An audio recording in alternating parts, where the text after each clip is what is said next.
Haleluya, puji Bapa Yahweh. Shalom. Sekali lagi shalom. Haleluya, puji Bapa Yahweh, Bapak Ibu yang dikasihi oleh Tuhan Yesus Hamasiah. Pada pagi siang hari ini kita akan sama-sama memeditasikan, membaca akan setiap kebenaran firman Tuhan yang boleh kita baca pada pagi hari ini bersama-sama ya Bapak Ibu ya. Kita akan baca bersama-sama seperti yang boleh tertulis dalam kitab Mazmur 139 Bapak Ibu. Ayat yang sudah sangat sering sekali boleh kita baca. Mazmur 139 ayat ke-16. Ya, Mazmur 139 ayatnya yang ke-16. Kita akan baca sama-sama seperti yang tertulis di depan Bapak Ibu ya. Kita baca 3, 2, 1. Matamu sudah melihat selagi aku bakal anak, dan pada kitabmu akan dituliskan seluruh hari-hari mereka dibentuk, meski belum ada satu pun di antara mereka. Haleluya. Puji Bapak Yahweh, silakan duduk Bapak Ibu yang dikasihi. Bapak Ibu, di pagi hari yang indah ini gimana? Istirahatnya cukup Bapak Ibu? Haleluya, istirahat cukup. Berarti tidak ada yang lama-lama kan menyender atau lama-lama memejamkan. Ya, tapi puji Bapak Yahweh ya. Kalau saya semalam biasa saya kalau mau pelayanan biasanya saya harus istirahat yang cukup ya. Tapi puji Bapak Yahweh semalam sekitar jam berapa ya? Setengah 12 lah ya. Saya baru tidur jam 10, sekitar jam setengah 12, jam 12 itu ada orang yang teriak-teriak dari dari tetangga ya, tetangga sebelah itu teriak-teriak Bapak Ibu, dia teriak-teriak kebakaran, ya, teriak-teriak kebakaran dan puji Bapak Yahweh, tadinya saya sama istri ya, tadinya mengira mungkin AC saya yang bermasalah, jadinya AC saya matiin. Tapi setelah dimatikan, saya coba keluar, kok bau asap, ya, bau asap dari ruang tamu, dan saya keluar, puji Bapak Yahweh, ngelihat ke arah belakang ya, melihat ke arah belakang di situ ya salah satu tempat dari anak Tuhan yang boleh bekerja di tempat ini, salah satu sekolahnya tempatnya itu kebakaran Bapak Ibu ya. Jadi di belakang rumah Pak Gembala itu kan ada sekolah, itu kebakaran bagian perpustakaannya ya. Bagian perpustakaannya di situ terjadi kebakaran dan puji Bapak Yahweh, yaitu sekitar jam setengah 12 ya, Lalu setelah itu kurang lebih jam 12-an lah ya, datanglah si pemadam kebakaran ya. Pemadam kebakaran, dan puji Bapak Yahweh sekitar jam 1 kurang sudah berhasil semua terselesaikan ya. Puji Bapak Yahweh, dari situ saya boleh melihat bahwa memang benar apa yang dikatakan oleh firman Tuhan, kita harus berdoa untuk seperti si Ayub ya, seperti si Ayub, dia berdoa untuk dirinya sendiri, lalu untuk siapa? Untuk keluarganya, lalu setelah itu untuk siapa lagi? Setiap apa yang boleh Tuhan percayakan dalam kehidupan si Ayub ya, sehingga walaupun setan berusaha mencobai, tetapi setan juga boleh melihat bahwa di situ ada pagarnya Bapak Yahweh yang senantiasa memagari hidup si Ayub sendiri.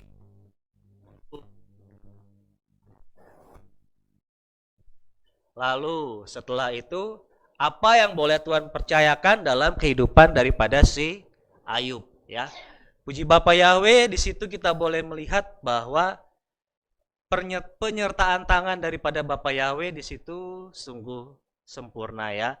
Apabila memang kita mau melakukannya sesuai dengan firman Tuhan, ya, sesuai dengan apa yang Torah Bapak Yahweh perintahkan, ya. Dan pada pagi hari ini Bapak Ibu, saya akan banyak bercerita tentang tokoh-tokoh atau pahlawan-pahlawan yang ada di dalam kitab suci kita. Ya, jadi saya berharap seperti yang saya nyatakan tadi, ya, istirahatnya cukup atau enggak, supaya apa? Saya hanya akan banyak bercerita mengenai tokoh-tokoh yang ada dalam kitab suci kita, ya. Karena apa? Ada orang yang beranggapan begini, Bapak Ibu. Saya dengar sendiri karena saya dengar sendiri dari khotbahnya pas.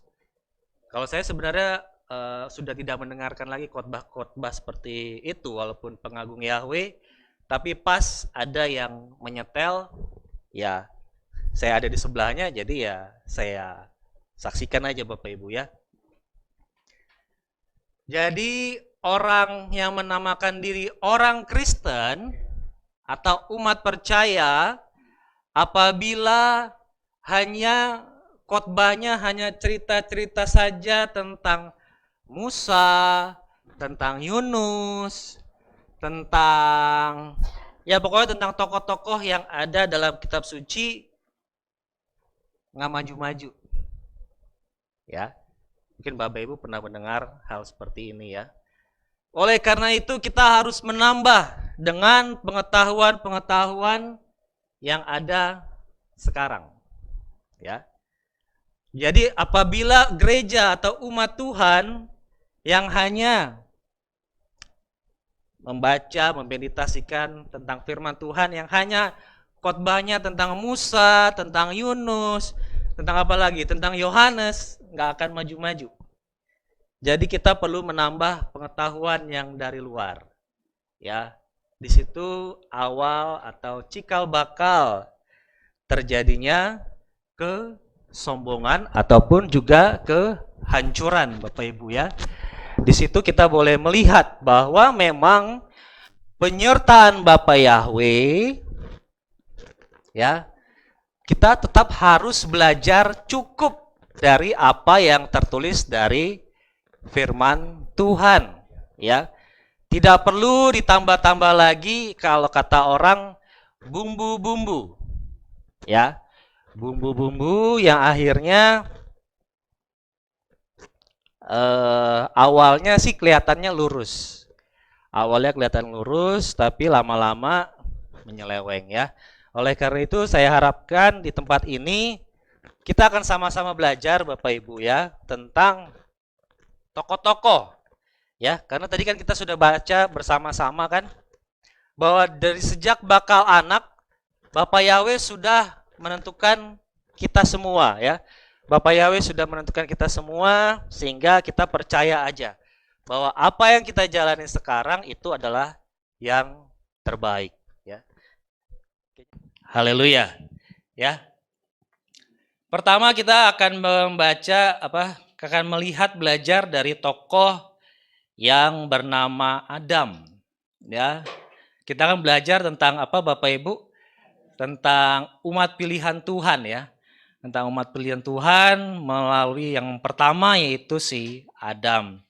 Di sini kita boleh melihat bahwa Adam sebagai manusia yang pertama yang diciptakan oleh Bapa Yahweh, dia memiliki anak-anak.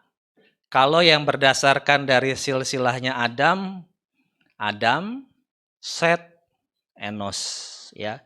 Bapak Ibu, khususnya mungkin orang Batak kali ya. Orang Batak kalau silsilah tuh biasanya jelas, Bapak Ibu, ya. Biasanya jelas dalam artian mereka tahu ini adalah misalkan apa sih, borunya siapa, atau itu-itunya lah ya, panjang lah ya. jelas. Jadinya seperti firman Tuhan juga boleh menyatakan silsilah dari Adam itu juga jelas ya, dari Adam langsung loncat ke Set ya. Langsung loncat ke Set karena si Habel dalam Kejadian 4 ya. Dalam Kejadian 4 ayat 25 si Habel itu sudah digantikan oleh Set ya. Coba kita baca dalam Kejadian 4 ayat 25. Kejadian 4 ayat 25, dan Adam bersetubuh lagi dengan istrinya dan wanita itu melahirkan seorang anak laki-laki dan dia menamainya Set. Karena Elohim telah menentukan bagiku benih yang lain sebagai ganti Habel. Jadi Habel dalam si silsilahnya si Adam digantikan oleh Set ya. Dan kita boleh belajar sama-sama bahwa si Kain yang berasal daripada si jahat ya, walaupun banyak yang menentang atau juga tidak percaya bahwa Kain itu bukan anak Adam, ya terserah ya. Tapi ya manusia aja di sini yang memiliki silsilah yang jelas aja bisa menentukan ya, silsilahnya jelas, ini siapa, abis ini siapa, dia ininya siapa. Itu firman Tuhan juga boleh menyatakan bahwa setelah Adam adanya yaitu Set ya. Keturunan atau silsilah Adam. Lalu lanjut lagi, lalu keturunan atau generasi yang ketujuh yaitu bernama Henok. Ya, bernama Henok. Coba lihat ada ininya Excelnya ya. Saya bikin begini Bapak Ibu ya. Adam, Set, Enos, yang ketujuh itu Henok. Yang ketujuh Henok. Ya, beberapa khotbah yang lalu kita pernah belajar ya.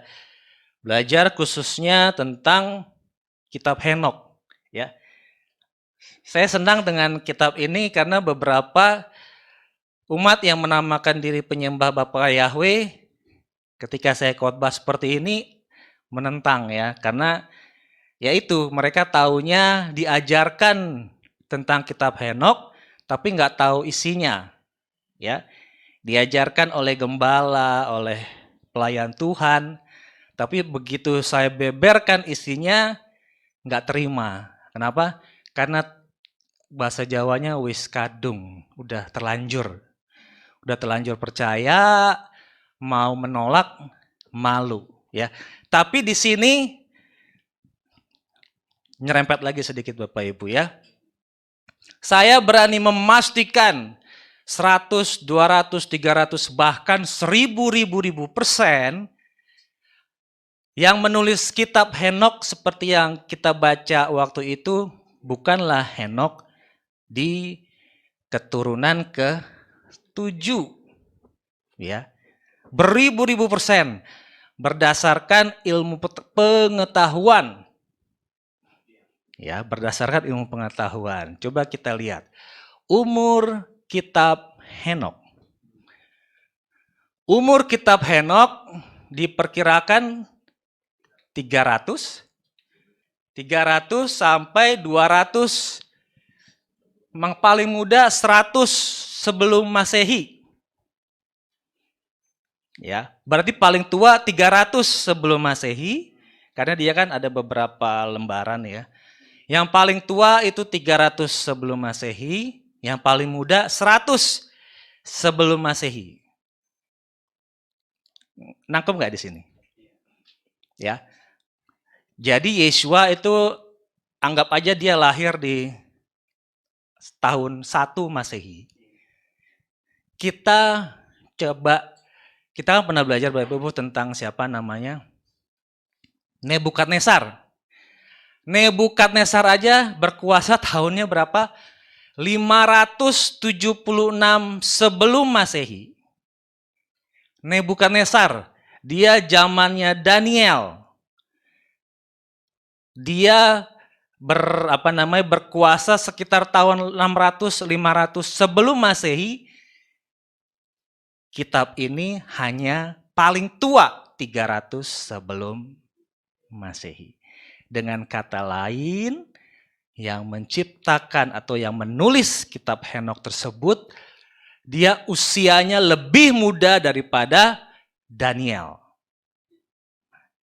Nangkep nggak? Ya. Kalau sebelum Masehi itu berarti tahunnya minus Bapak Ibu ya. Kalau sekarang kan Masehi 2023. Nebukadnezar aja paling muda 500 sebelum Masehi, kitabnya kok keluarnya 300 sebelum Masehi. Dengan kata lain, yang nulis bukanlah Henokh si keturunan ke-7. Ya, itu secara pengetahuan. Ilmu pengetahuan paling tua 300 sebelum Masehi. Oleh karena itu ya nggak heran. Ya seperti yang saya bilang dalam kitab Henokh itu kan si Henokh dia pergi ke wilayah perairan Dan. Ya memang saat itu namanya sudah berubah menjadi dan sudah ada pembagian wilayahnya Dan. Karena saat itu sudah 300 sebelum Masehi ya. Oleh karena itu saya bilang tadi secara ilmu pengetahuan beribu-ribu persen saya yakin bahwa yang menulis kitab Henokh pada saat itu yang kita baca kemarin bukanlah Henokh keturunan ke-7. Karena kalau Henokh keturunan ke-7 mungkin ya sekitar berapa? 3.000-an, 4.000-an sebelum Masehi. Bukan 100 sampai 300 sebelum Masehi ya. Oke, lanjut. Setelah dari tokoh yang bernama Henokh, ada lagi. Ini umat-umat pilihan Tuhan ya. Kita boleh belajar yang keturunan ke-10 ada namanya atau generasi ke-10 ada namanya Nuh. Ya, ada namanya Nuh. Dan di situ dia diselamatkan oleh Bapa Yahweh beserta dengan keluarga dan beberapa perwakilan binatang-binatang untuk meneruskan ya. Di situ kita boleh melihat bahwa yang memang pada saat itu keturunan yang memang benar-benar umat pilihan Tuhan pada saat itu benar-benar hanya Nuh. Ya, hanya satu, yaitu Nuh. Karena yang lain kita nggak tahu kan ya pada saat itu. Ya, si Nuh dia dipakai oleh Bapa Yahweh untuk menyelamatkan pada saat seperti itu. Dan kita tahu kenapa saya bilang kok satu-satunya ya. Nah, ini kan orang ada yang berbicara firman Tuhan itu ada yang tertulis. Tapi ada juga yang tersirat. Nah, kalau sekarang saya bilangnya yang tergambar. Ya. Karena tidak ada dalam firman Tuhan tertulis, tapi kalau kita gambar kelihatan. Ya, coba kita lihat di Excel tadi kan. Manusia yang paling tua pada saat itu adalah Metusalah. Metusalah coba kita lihat bagian air bah.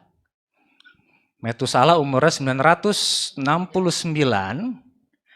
dan pada saat itu tepat kurang lebih 1 tahun sebelum air bah, Metusalah dipanggil oleh Bapa Yahweh. Mana mungkin, kitabnya kan nggak ada. Memang tidak tertulis tapi tergambar. Ya, oleh karena itu kan kemarin waktu anak saya si Grace ya, dia kan lagi belajar bilangan bulat, negatif, positif. Orang yang baru belajar itu susah buat membayang-bayang ya. Apalagi bilangan negatif antara yang lebih besar sama yang lebih kecil. Saya bilang gambar apanya? Garis bilangannya. Gambar garis bilangannya di tengah-tengah 0, di sebelah kanan 1, di sebelah kiri -1. Semakin ke kanan semakin besar, baru dia mengerti. Artinya apa? Harus digambar. Begitu juga dengan seperti ini.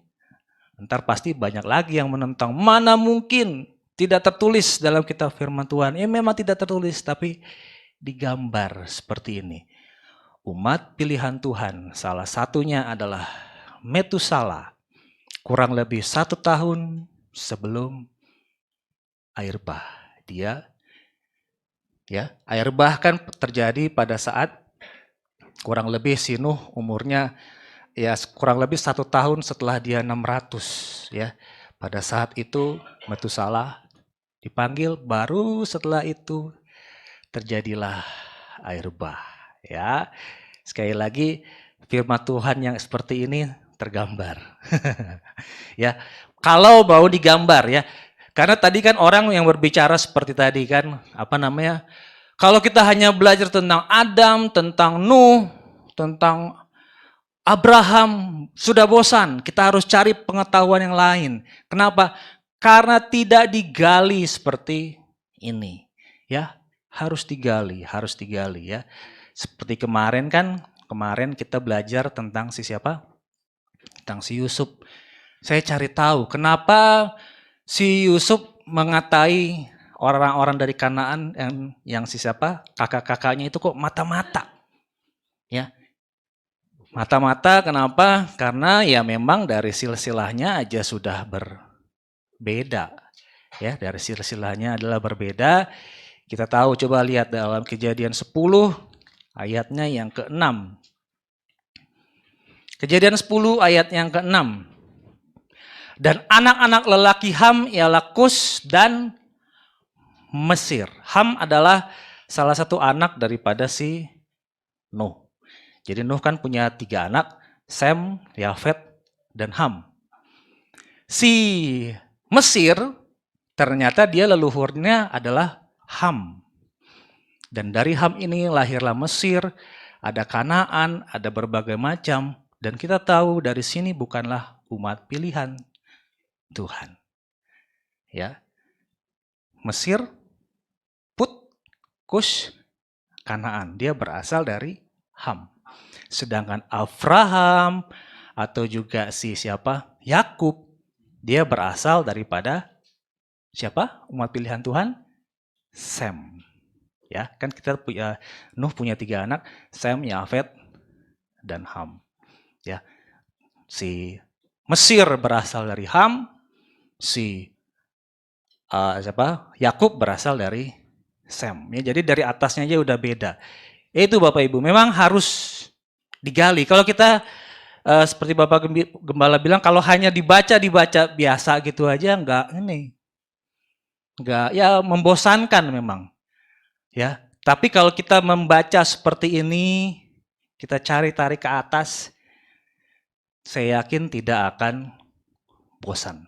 Ya, tapi kalau misalkan hati-hati sudah mulai bosan sama Torah dan cari seperti kitab-kitab di luar sana yang secara ilmu pengetahuan 1000% yang nulis bukanlah si Henok dari keturunan ke-7. Kenapa? Karena dasarnya ini Bapak Ibu. Coba dalam kitab Yudas. Katanya begini. Yudas cuma 1 ya. Yudas 1 ayatnya yang ke-14. Ini salah satu pemenggalan daripada firman Tuhan. Ya, dipenggal. Katanya Yudas 1 ayat 14 dan 15. Yudas 1 ayat 14, 15. Dan juga kepada mereka ini Henok, generasi ke-7 dari Adam. Nah, katanya Yudas ini mereka menyamakan seperti kitab Henok. Dalam Yudas tertulis bahwa generasi ke-7 dari Adam adalah Henok. Ya memang benar. Tanpa kitab Henok saya juga bisa membuktikan, ya. Melalui apa tadi? Program Excel tadi kan? Keturunan pertama Adam, keturunan ke-7 Henok, keturunan ke-10 siapa? Nuh. Ya, tanpa kitab Henok saya juga tahu. Katanya dari sini juga kepada mereka ini Henok, generasi ke-7 dari Adam, bernubuat sambil mengatakan, nah nih katanya gini nih.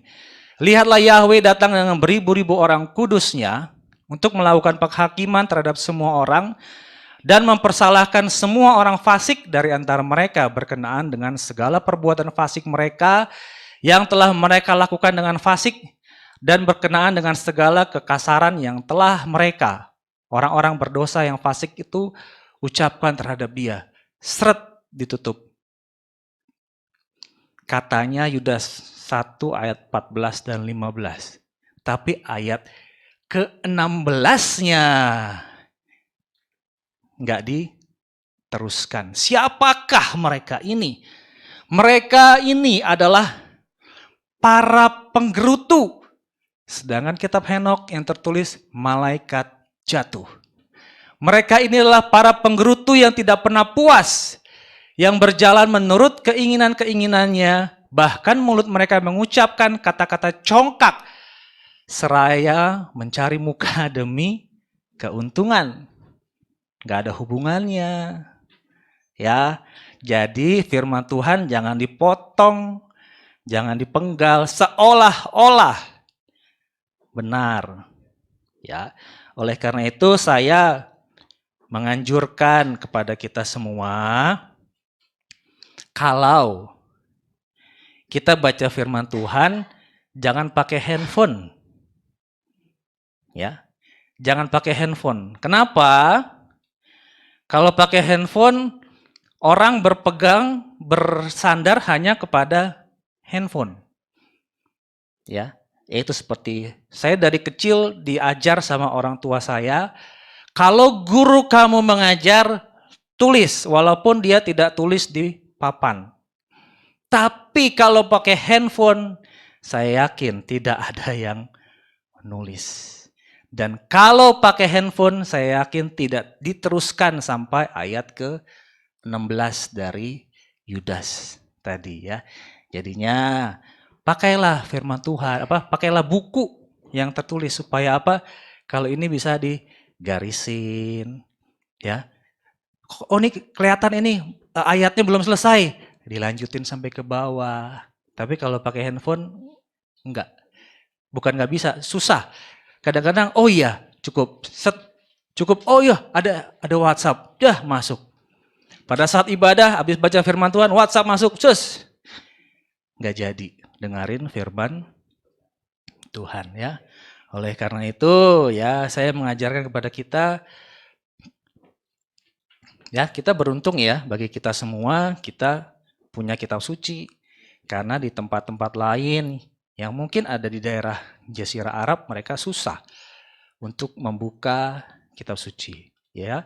Jadi kita yang ada di tempat ini bersyukurlah kita masih bisa membuka kitab suci ya.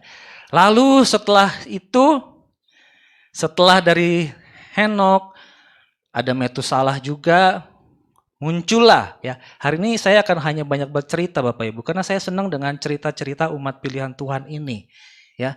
Karena mereka dari yang nol atau bahkan minus, atau bahkan mereka takut, tidak memiliki basic, tidak memiliki dasar, tapi di situ Bapak Yahweh mau buat sesuatu terhadap mereka ya. Lalu setelah dari situ, dari Henok, dari Nuh, lalu terjadilah air bah, dan setelah terjadi air bah, muncul tadi kan Sem, Yafet, dan Ham. Dan setelah dari Sem inilah muncullah si Avram atau Abraham yang nantinya namanya berubah menjadi Abraham. Ya, kita tahu bahwa Abraham ini dia asalnya dari Ur-Kasdim, dari daerah Mesopotamia, ya, Mesopotamia daerah Irak sana ya. Dia awalnya asalnya dari sana, dari daerah Ur-Kasdim, dari daerah Mesopotamia. Mesopotamia, Bapak Ibu tahu jenis-jenis suara pada wanita? Sopran, meso, sopran, alto. Meso artinya di tengah-tengah atau antara. Mesopotamia, meso di tengah atau antara, potamas adalah sungai. Di antara sungai Tigris dan Efrat, itulah Mesopotamia ya. Si siapa namanya? Si Avram dia dipanggil oleh Bapa Yahweh untuk keluar. Keluar dari daerah mana bapaknya, daerah keluarga besarnya untuk pergi ke daerah yang Tuhan janjikan di tanah Kanaan. Ya. Kalau kita pikir-pikir Mesopotamia, Ur Kasdim itu daerahnya bagus. Daerahnya besar. Kok Tuhan kok kasihnya kok daerah tanah Kanaan, suruh si siapa? Si Avram bergerak pindah ke sana, ya. Ya itu kalau kalau kata orang kan suruh meninggalkan penyembahan berhala dari Ur Kasdim. Tapi ternyata suruh pindah ke Kanaan. Kanaan tadi anaknya siapa? Ham. Itu juga penyembahan berhala. Ya. Jadinya lihat asal usulnya tarik ke atas. Supaya apa? Kalau katamu bosan, berarti kita tidak menggali akan kebenaran firman Tuhan. Ya. Avram pindah ke tanah Kanaan. Dengan modal apa? Hanya dengan modal percaya kepada Bapa Yahweh. Ya. Dia pindah ke sana, daerah pada saat itu mungkin daerahnya tidak sebagus seperti ini. Ya, daerahnya hanya kecil, tidak sebesar yang dulu dia ada di sana. Nah, kenapa Bapa Yahweh memulai dari hal yang kecil? Supaya apa? Supaya ada beda. Ya, ada beda. Maksudnya begini, orang apabila dia berhasil karena kaya, karena mempunyai alam yang melimpah, sudah biasa.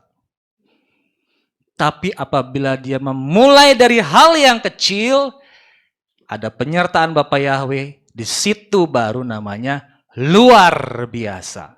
Ya, Bapak Abraham pindah ke sana, pindah ke daerah tanah Kanaan. Dia muncul, akhirnya melahirkan siapa?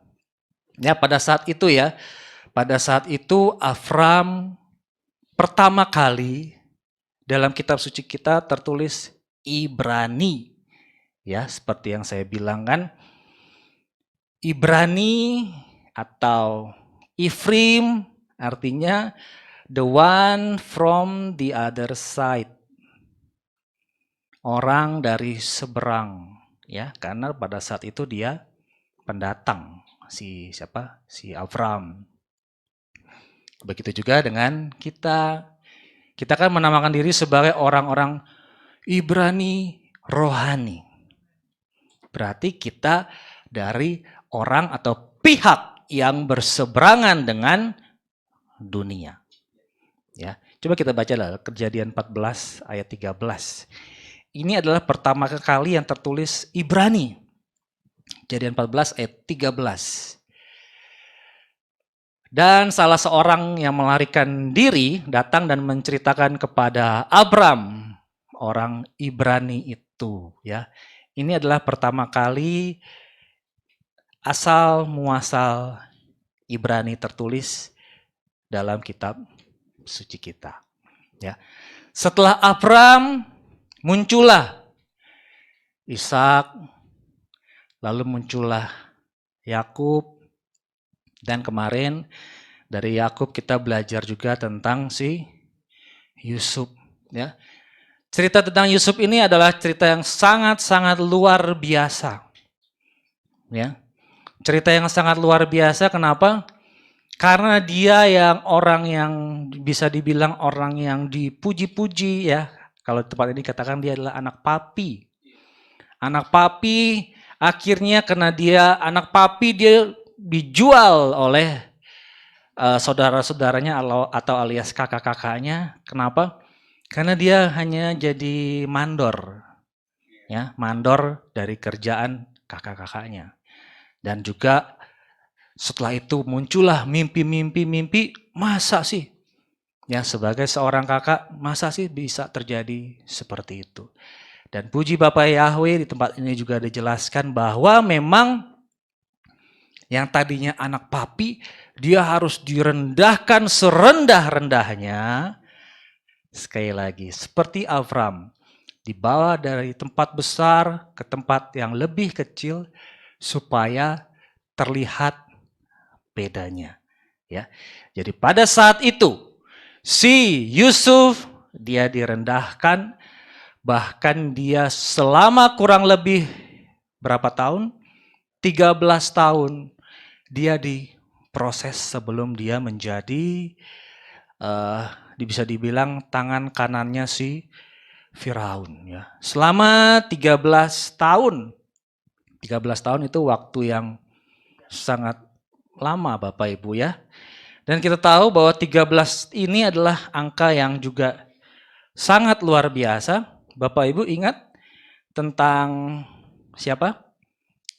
Kalau tentang 13 tentang siapa Bapak Ibu?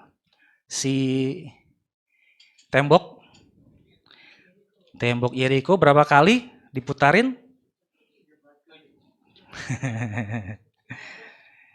Selama 13 kali Bapak Ibu ya. Selama 13 kali. Itu yang terjadi pada saat itu ya. Jadinya kan mereka mengitari tembok Yeriko sebanyak berapa hari? 7 hari. Selama 7 hari. Hari pertama sampai ke hari ke-6 berapa kali diputarin? 1 kali. Berarti 1 kali 6 sudah 6. Kita baca aja deh dalam Yosua 6 ayatnya yang ke-14 dan 15. Itu sebelumnya deh. Dari ayat ke-12. Ayat 12 sampai 15. Yosua 6 ayat 12 sampai 15. Dan Yosua bangun pagi-pagi, juga para imam yang mengangkut tabut Yahweh, juga ketujuh orang imam yang membawa 7 sangkakala dari tanduk domba itu berjalan di depan tabut Yahweh, berjalan maju, dan mereka terus meniup sangkakala. Dan orang yang bersenjata berjalan di depan mereka, dan rombongan mengikuti tabut Yahweh sambil terus berjalan maju serta meniup sangkakala. Ini hari pertama. Mereka mengutarin 1 kali. Lalu hari kedua, pada hari kedua mereka mengelilingi kota itu sekali. Hari kedua juga sekali. Lalu pulang ke perkemahan. Demikianlah mereka melakukannya selama berapa? 6 hari. 6 hari berarti 6 putaran. 1 hari 1 putaran, 6 hari 6 putaran. Ayat 15, dan terjadilah pada hari yang ke-7, mereka bangun pagi-pagi saat fajar menyingsing dan mereka mengelilingi kota itu 7 kali. Hanya pada hari itu mereka mengelilingi kota 7 kali. Hari 1 sampai 6 sudah 6, hari ke-7 tambah 7. 6 tambah 7, 13. Suatu proses yang berasal daripada Bapa Yahweh. Kalau orang dari suku lain mungkin benci sama angka 13 ya. Tapi di sini kita melihat bahwa memang 13 itu adalah proses yang diberikan oleh Bapa Yahweh yang pada saat itu mereka hanya diam saja. Hari 1 sampai 6 hanya diam saja. Proses untuk merendahkan diri. Ya, sebelum seperti si Yusuf, sebelum dia naik menjadi penguasa di Mesir. Lalu pada putaran ke-13 tembok Yeriko jatuh. Pada tahun ke-13 setelah dia dijual, terjadilah si Yusuf. Dia menjadi penguasa di Mesir. Ya, oleh karena itu berbahagialah dengan mereka yang punya angka yang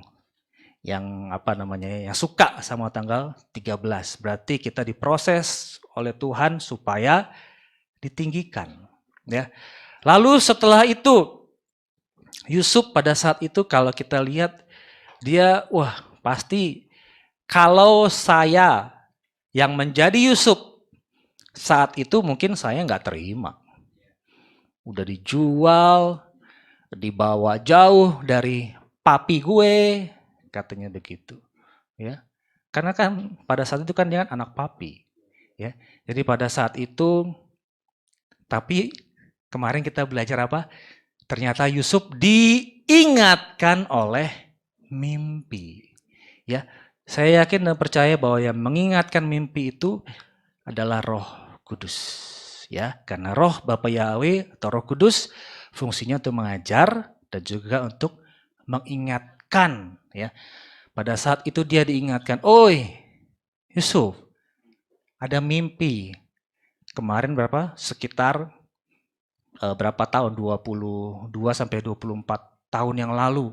Kamu kan pernah mimpi seperti ini. Akhirnya siapa? Si Yusuf atau si Yosef ini menangis, ya. Ada salah satu perkataan dari Abraham Lincoln. Saya mengutip perkataan dia begini, Bapak Ibu. Kalau kamu pengen tahu karakter dari seseorang, beri dia kekuasaan. Ya. Kalau kita, Bapak Ibu, pengen tahu karakter dari seseorang, beri dia kekuasaan.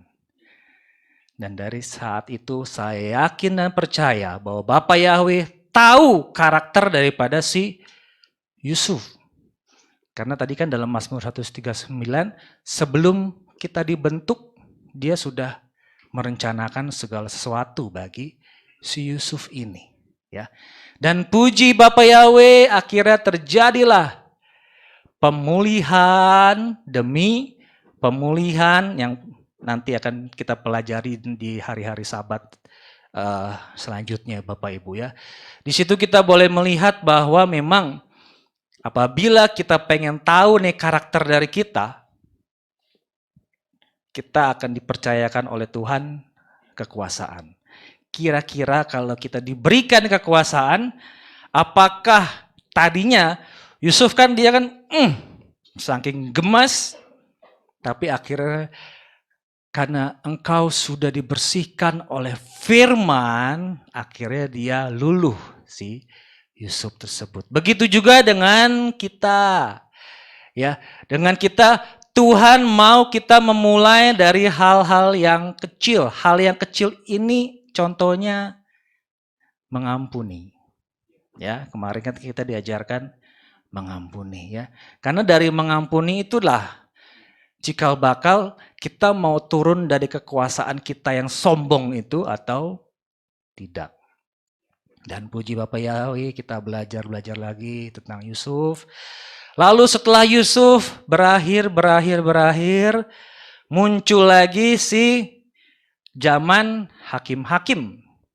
Ya, kalau waktu lalu kan kita telah belajar tentang hakim-hakim, Bapak Ibu, ya. Salah satu hakimnya pada saat itu adalah si Deborah dan Barak. Tapi pada sebelumnya saya sudah menyentuh sedikit tentang seorang hakim yang bernama Ehud.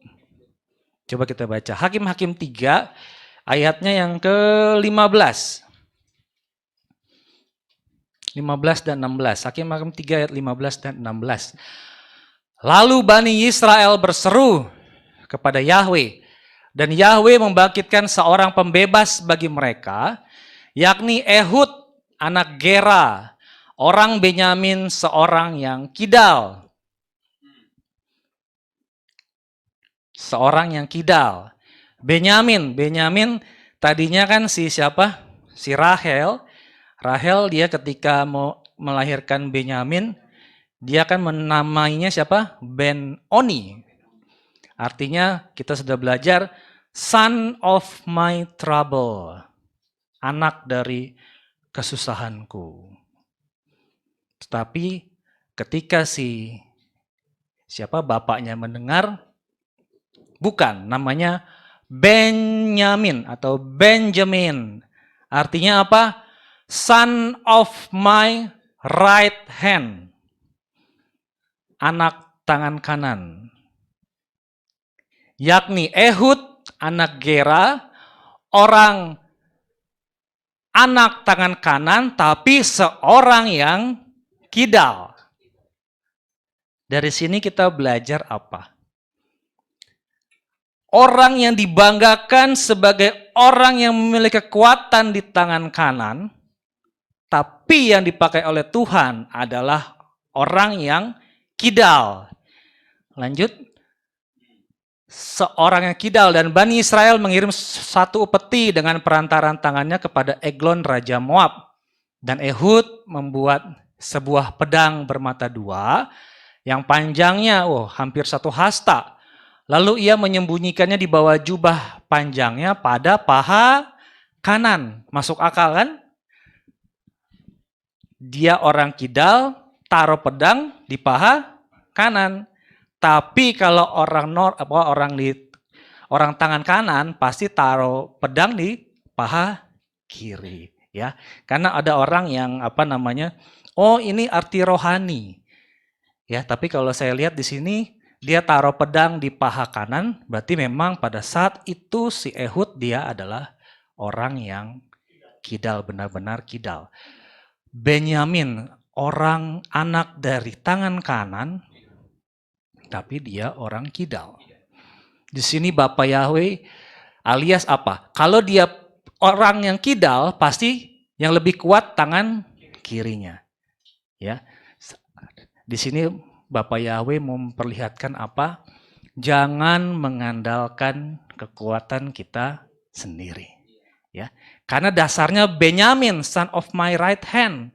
Tapi yang dipakai oleh Tuhan pada saat itu adalah Ehud, seorang yang kidal. Ya, puji Bapak Yahweh. Maju lagi. Tokoh-tokoh apa lagi? Di hakim-hakim ini ada lagi siapa? Gideon. Gideon kita tahu dia orangnya sampai 2 kali dia kan minta tanda sama Bapak Yahweh. Coba kita lihatlah dalam Hakim-Hakim 6 ayat 36, ayat agak panjang nih. Ayat 36 sampai 40. Hakim-Hakim 6 ayat 36 sampai 40. Kemudian berkatalah Gideon kepada Elohim, jika engkau mau menyelamatkan Israel dengan perantaran tanganku, seperti yang telah engkau katakan, maka aku akan membentangkan guntingan bulu domba di lantai pengirikan. Jika embun ada di atas guntingan bulu itu saja, nih misalnya kan nih guntingan bulu domba,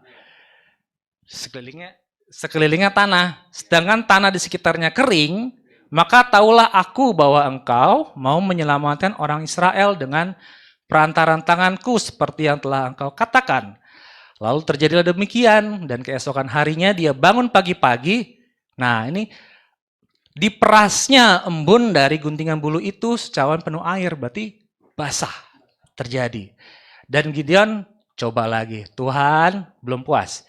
Gideon berkata kepada Elohim, janganlah murkamu bangkit terhadap aku, karena aku berkata hanya sekali ini, biarlah aku buktikan sekali lagi dengan guntingan bulu itu, sekiranya tidak ada air pada guntingan bulu itu, dibalik ya, tidak ada air pada guntingan bulu itu, tapi ada embun di tanah sekitar. Nah, dibalik. Elohim berbuat demikian pada malam itu dan tidak terdapat air pada guntingan bulu itu, tetapi hanya di atas seluruh tanah terdapat embun. Ya, kita boleh melihat di sini Gideon dia tidak mau kerasak-gerusuk. Ya. Walaupun dia dipakai oleh Bapak Yahweh, dia orangnya tidak mau dalam tanda kutip sembrono. Tuhan, ini benar gak? Tapi Tuhan jangan murka ya. Dia minta tanda yang kedua. Dari sini kita belajar apa? Bahwa bila tadi kan kita sudah dipakai oleh Bapak Yahweh, jangan sembrono, jangan sombong, jangan menganggap diri bisa. Ya, saya berkali-kali ngomong sama anak-anak muda di tempat ini, ini kan anak-anak muda pada pelayanan di tempat ini ya. Saya bilang begini, berbahagialah karena kalian semua bisa dipakai melayani di tempat ini untuk boleh melayani Tuhan. Tapi satu hal aja yang saya pengen, ya kalau nggak percaya tanya sama anak-anak ini. Kalau sudah dipakai, kalian sudah lihat sendiri contohnya. Kalau sombong, pergi keluar. Ya, khususnya yang pada saat itu masih ada, cuman siapa ya? Moses, Yesaya, Ledi ya. Kalau dipakai oleh Bapak Yahweh, jangan sombong. Kalau sombong, tempatnya bukan di sini. Ya, jadi di sini kita mau belajar apa? Dari pemilihan Bapak Yahweh ini yang kita sudah dari benihnya aja kita sudah dipilih oleh Tuhan. Kalau kita sudah dipakai oleh Bapak Yahweh, jangan ragu-ragu tanya sama Tuhan. Ya, jangan ragu-ragu tanya sama Tuhan supaya apa? Kita tidak bergerak sendiri, supaya kita tidak bergerak sesuai dengan akal pikiran kita sendiri, supaya kita tidak bergerak sesuai dengan pengetahuan-pengetahuan di luar Torah, di luar firman Tuhan, ya. Jadi saya ya mengucap syukurlah di tempat ini masih ada orang tua lengkap. Tolong orang tua diingatkan kepada anak-anak supaya kita di tempat ini adalah satu anugerah. Kita dipakai oleh Bapak Yahweh, tetap rendahkan diri karena contohnya sudah ada, ya. Contoh sudah ada dan kita boleh melihat dari contoh ini, jangan mengulang seperti itu. Tetapi kita mau dipakai oleh Bapak Yahweh dengan lebih lagi, ya. Apabila kita dipakai oleh Bapak Yahweh, nah kita mau ngelihat Bapak Ibu, ini perkara yang sangat luar biasa, ya, dari Bapak Yahweh. Ya, pada saat itu si Gideon dipakai oleh Bapak Yahweh untuk boleh mengalahkan orang Midian. Kita lihat dalam Hakim-Hakim 7 ayatnya yang ke-22. Kita lihat apabila penyertaan Bapak Yahweh boleh terjadi atas orang yang dipercayakan. Hakim-Hakim 7 ayat 22. Sementara ke-300 orang itu meniup sangkakala, ya. Jadi kan banyak nih Bapak Ibu, dari beberapa ribu orang yang dipilih hanya 300. Sementara ke-300 orang itu meniup sangkakala, Yahweh membuat, perhatikan baik, Yahweh membuat pedang yang sedang diarahkan kepada yang lain, bahkan kepada seluruh bala tentara itu. Maka bala tentara itu melarikan diri sampai ke perbatasan Abel Mehola dekat Tabat. Beda ya, saya akan baca dari kitab Lugas.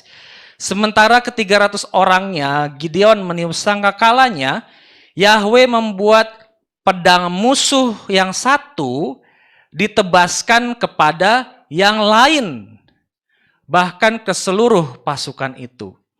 Dengan kata lain apa? Perang sendiri.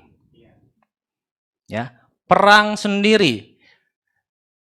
Apabila kita menyerahkan segala khawatir kita, maka Yahweh yang akan berperang ganti kita. Ini contohnya. Lanjut, Hakim-Hakim 8 ayatnya yang ke-10.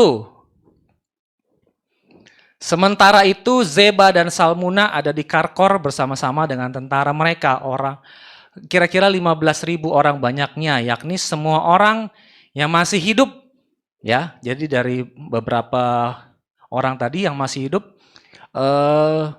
dari seluruh tentara orang sebelah timur, dan mereka yang tewas ada 120.000 orang yang bersenjatakan pedang. Berapa? 120.000 versus 300.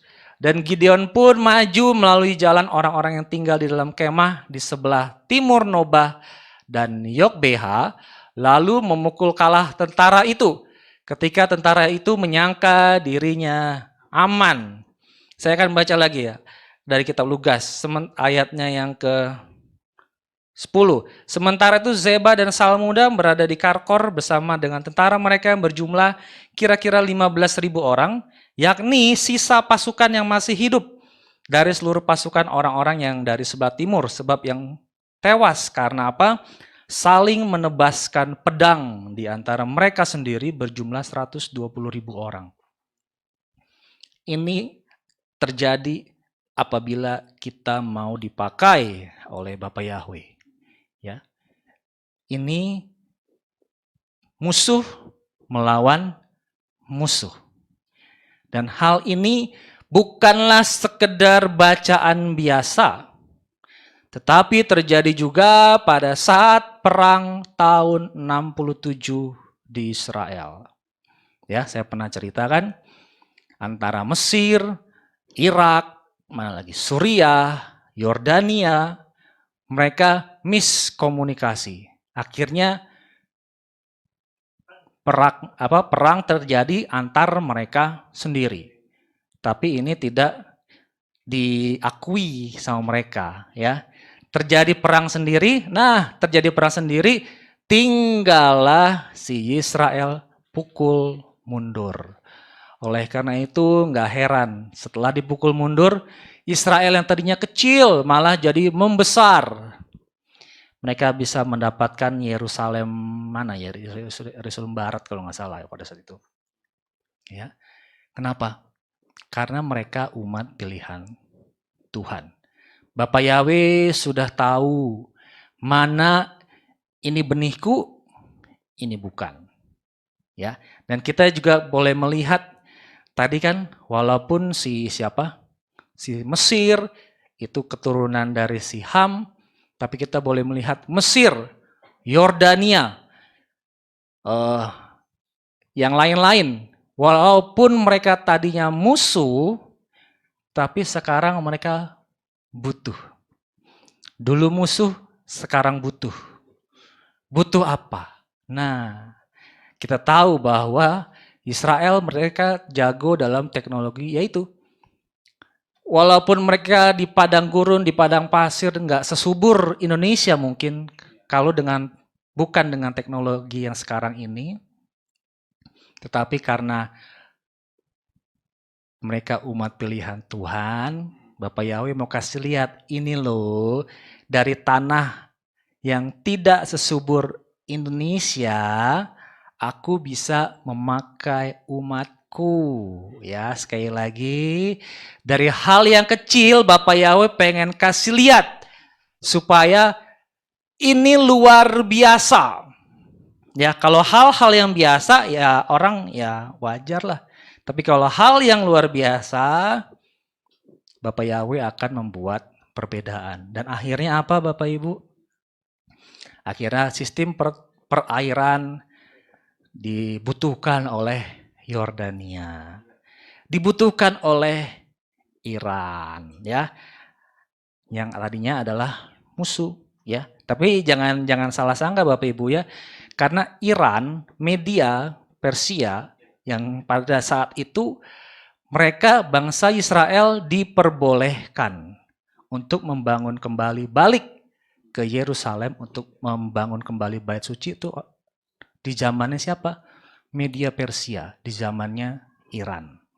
Ya, dari musuh menjadi butuh dan akhirnya Bapak Yahweh buat ini loh ada perbedaan ya. Tadi kan kita sudah belajar tentang siapa? Ibrani.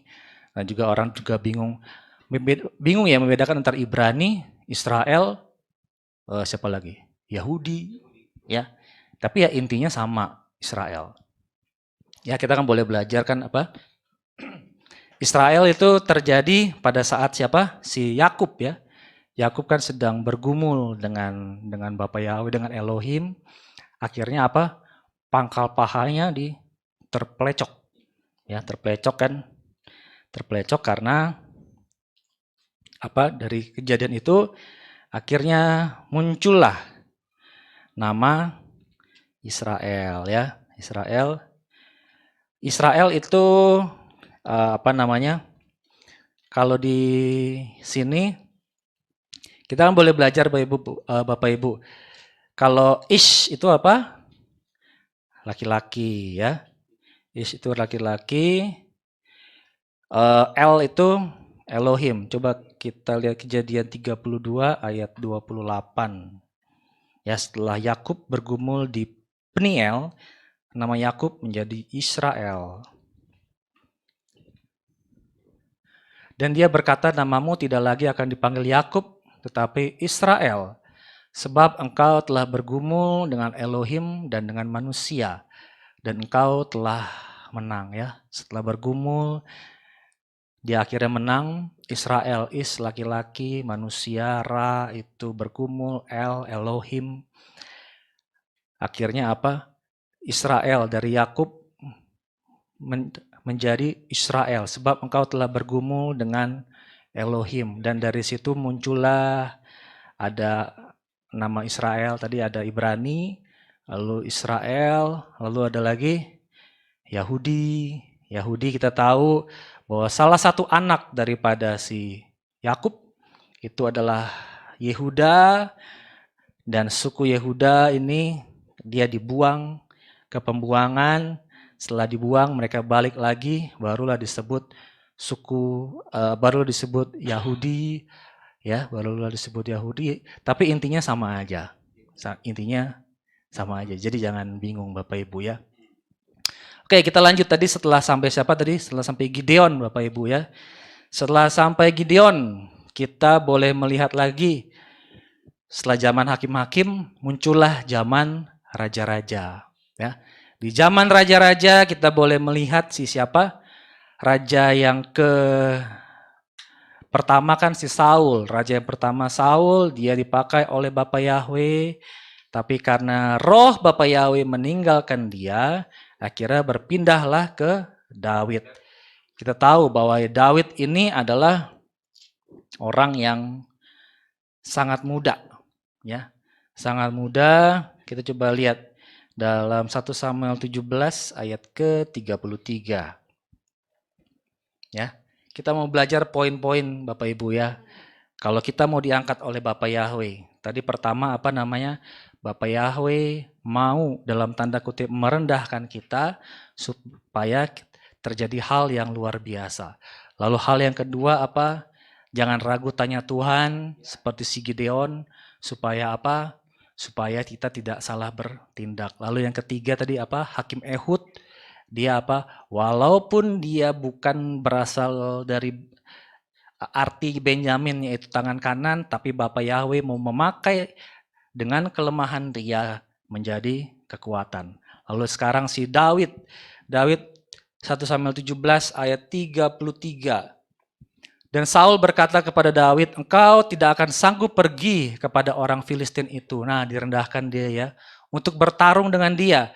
Karena apa? Engkau masih muda.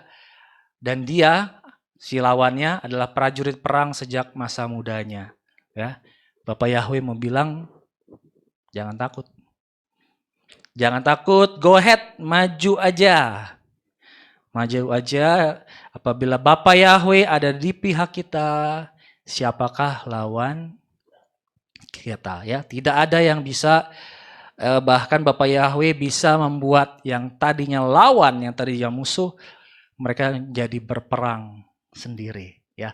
Dan puji Bapa Yahweh di sini ternyata karya Bapa Yahweh sungguh sangat luar biasa, sungguh sangat luar biasa, bahkan sampai kepada peristiwa Yesua pun, ya, sampai kepada peristiwa Yesua pun, dia lahir di Bethlehem, ya. Bethlehem artinya apa, Bapak Ibu? Ya, jangan bilang rumah Elohim, ya.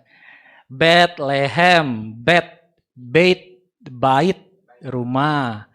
Lehem, roti, rumah roti, ya. Betel, bait, rumah Elohim, ya. Jadi jangan terbalik-balik Bapak Ibu ya. Jadi pada saat itu Yesua lahir di tempat yang sangat kecil, yang mungkin bisa dibilang dianggap rendah ya pada saat itu ya. Dianggap rendah kenapa? Karena kalau saya lihat ceritanya, sejarahnya, dia populasi dombanya lebih banyak daripada populasi manusia. Ya, jadi ya hanya dianggap sebagai tanah gitu aja. Ya, tapi karena pada saat itu Maria dan si Yusuf dia mau pergi ke Yerusalem untuk melakukan apa? Salah satu daripada hari raya, ya. Jadi jarak antara Yerusalem dengan Bethlehem itu kurang lebih 7 sampai 8 kilo. Ya, jadi saya anggap bahwa Bethlehem ini adalah sebuah kota transit, kota yang tidak dipilih, kota yang dianggap kecil, kota yang direndahkan, kota yang tidak dipandang, tetapi ternyata di situ Bapak Yahweh mau pakai kota Bethlehem. Ya, jadi sekali lagi kita yang ada di tempat ini mungkin, aduh, ini jemaat kita nggak seberapa. Aduh, ini kok di tempat-tempat yang lain penyembah Bapak Yahweh lebih, katanya dalam tanda kutip, mujizatnya lebih terjadi. Ya, tapi kita lihat di sini bahwa dari kota yang kecil, dari Bethlehem yang kecil, disitulah muncul Sang Juru Selamat. Dari tempat yang kecil di tempat ini muncullah kebenaran-kebenaran dari firman Bapak Yahweh ya. Jadi jangan takut Bapak Ibu ya. Yeshua lahir di kota Bethlehem yang mungkin dianggap rendah pada saat itu ya. Mungkin kita yang pada saat ini kita menganggap diri sebagai yang mungkin kita masih seperti Yusuf muda, maksudnya remaja, Yusuf remaja yang sombong. Di sini Bapak Yahweh mau kita menjadi orang yang hancur hati di hadapan Bapak Yahweh ya. Ada ini kan, coba kita lihat dalam kitab Matius 19 ayat ke-24. Ini tentang apa? Lubang jarum Bapak Ibu ya. Tentang lubang jarum. Dan lagi aku berkata kepadamu adalah lebih mudah seekor unta masuk melalui lubang jarum daripada seorang kaya masuk ke dalam kerajaan surga ya. Di sini ada orang yang mengartikan bahwa secara jasmani di sana dulu ada namanya lubang jarum, apa namanya, ada pintu gerbang besar. Jadi di situ ada pintu kecilnya. Jadi si unta kalau dia mau masuk, dia harus, karena pintunya kecil, dia harus barang-barangnya harus ditaruh dulu ya.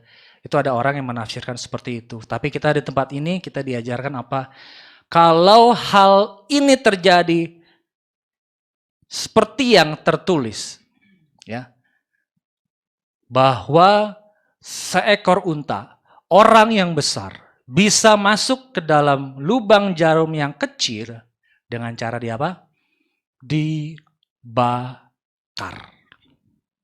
Setelah dia dibakar menjadi butiran debu, baru bisa masuk ke dalam lubang jarum. Dengan arti apa?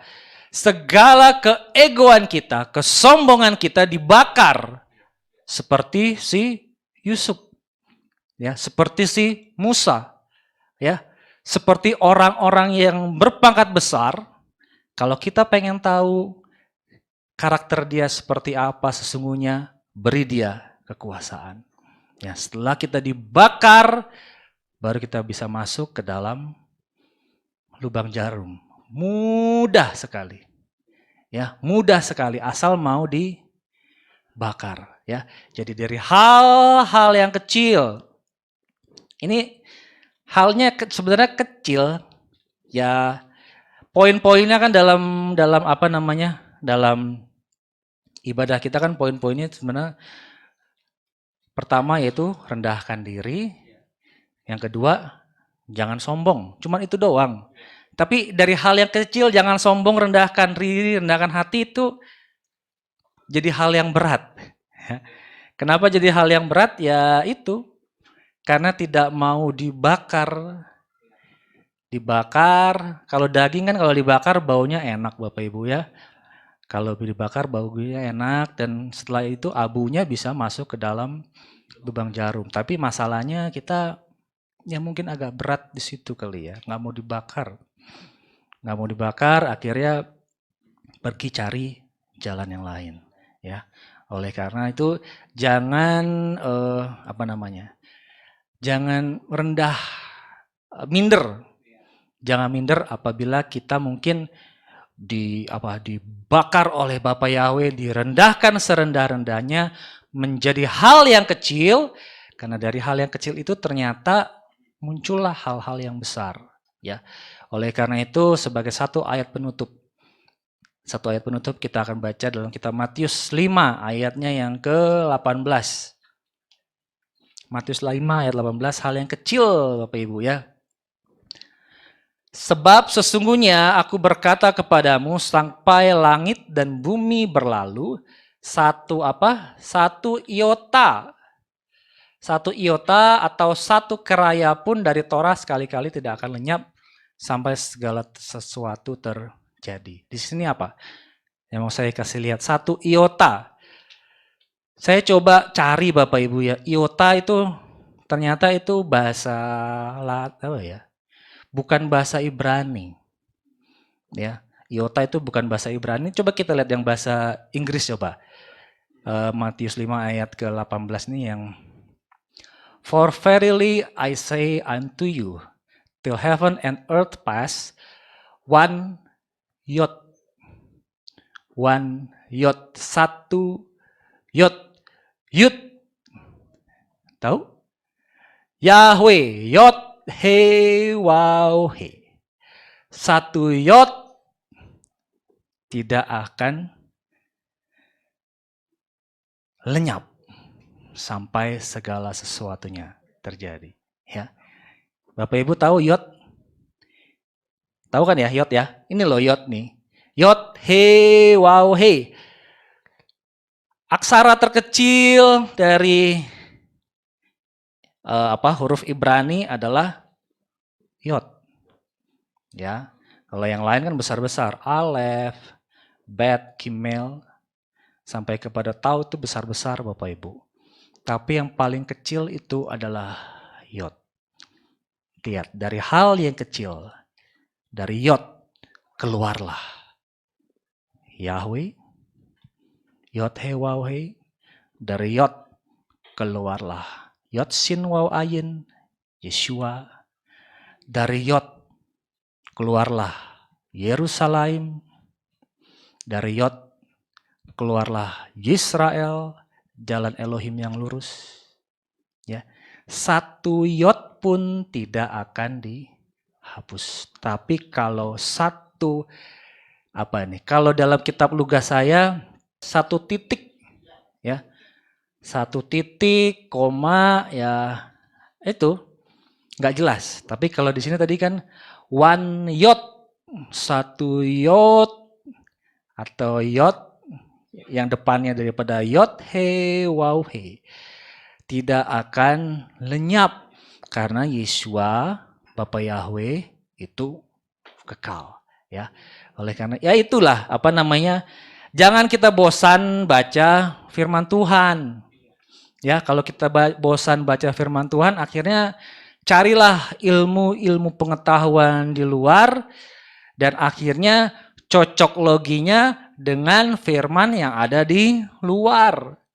Bukan mencocokkan dengan apa yang ada di firman. Akhirnya apa? Ditambah firmannya supaya enak ya. Supaya rasanya enak. Satu ayat terakhir deh Bapak Ibu ya. Satu lagi. Wahyu, ini akibatnya nih. Kalau kita nambah-nambahin firman. Wahyu 22 ayat ke-18 dan 19. Sebab aku bersaksi bersama setiap orang yang mendengarkan perkataan-perkataan nubuat kitab ini. Jika seseorang menambahkan sesuatu kepadanya, menambahkan kitab-kitab yang lain, pengajaran-pengajaran yang lain, Elohim akan menambahkan atasnya bencana-bencana. Wih, bencana. Akhirnya nggak heran dibahas cuman bencana, cuman NWO, bencana-bencana yang telah tertulis di dalam kitab ini. Lanjut. Dan jika seseorang membuang sesuatu dari perkataan-perkataan kitab nubuat ini, Elohim akan menghapus bagiannya. Ya, seperti kitab Yudas tadi, yang bagian terakhir tidak dibaca, dihapus bagiannya dari kitab kehidupan dan dari kota kudus dan apa yang telah tertulis di dalam kitab ini, ya. Oleh karena itu, ya, tetap berpegang pada firman-Nya Bapa Yahweh, ya. Kan kita boleh melihat keadaan dunia, firman Tuhan menyatakan bahwa keadaan dunia tidak akan semakin baik. Ya. Oleh karena itu sama seperti siapa yang kita baca kemarin kan, si Yusuf yang akhirnya setelah 2 tahun kemudian baru kakak-kakaknya datang ke Mesir. Kenapa? Karena dibiarkan saja siklus waktunya Tuhan, dibiarkan saja. dan akhirnya mereka akan mencari sumber kehidupan. Ya, oleh karena itu apa yang terjadi saat ini biarkan saja sesuai dengan siklus, dengan waktunya. Tuhan, ya, jangan berkata, oh ini cuaca yang semakin jelek, kini karena NWO.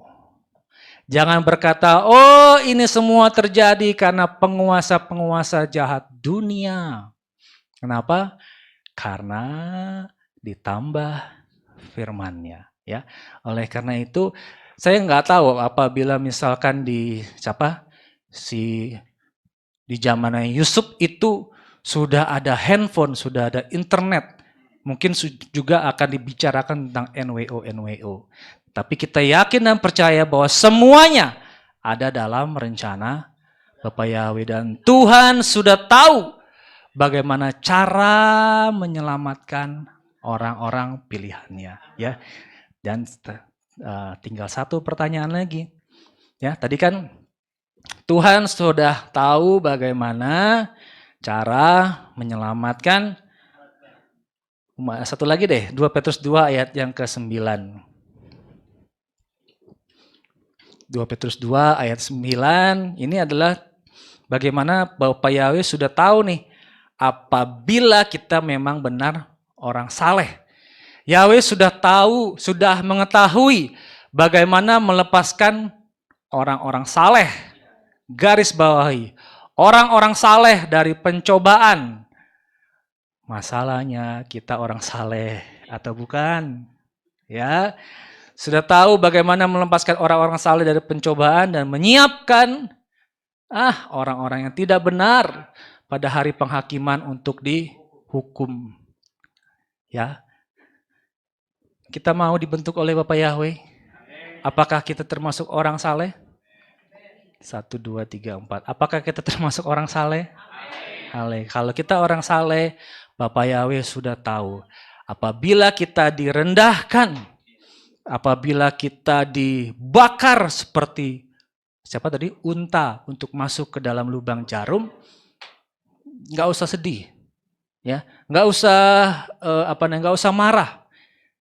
Pegang ayat ini. Bapak Yahweh sudah tahu, sudah mengetahui bagaimana menyelamatkan orang-orang saleh dari pencobaan. Haleluya, Bapak Yahweh memberkati kita semua.